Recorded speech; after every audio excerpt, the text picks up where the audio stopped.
پھر فرمایا یہ وہ لوگ ہیں پھر جب راتوں کو اٹھتے ہیں تو کیا کرتے ہیں؟ والذین یقولون ربنا اصرف عنا عذاب جہنم.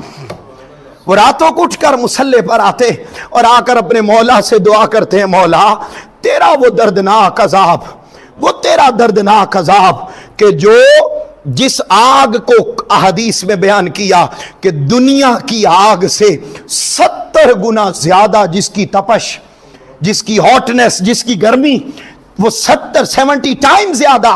فرمایا وہ کیا کرتے ہیں؟ مصلی پر آ کر اپنے مولا سے کہتے ہیں باری تعالیٰ اس عذاب میں ہمیں شامل نہ کرنا، ہم کمزور ہیں.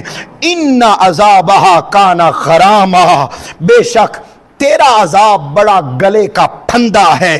انہا ساعت مستقرم و مقاما، اور وہ تیرا عذاب جہنم، اس میں تھوڑی دیر رکنا یا زیادہ دیر رکنا یہ دونوں ہمارے بس کی بات نہیں ہے، بڑی بری جگہ ہے. وہ اللہ کا عذاب سے پناہ مانگتے ہیں اور اس کے ساتھ بدلے میں مانگتے کیا ہے؟ مولا بس تو راضی ہو جا، تجھ سے تجھی کو مانگ کر مانگ لی ساری کائنات. وہ اللہ کو مانگتے ہیں. پھر فرمایا جب ادھر مانگتے جاؤ گے میں اپنی انعامات اور نوازشیں ان پر اتارتا چلا جاؤں گا.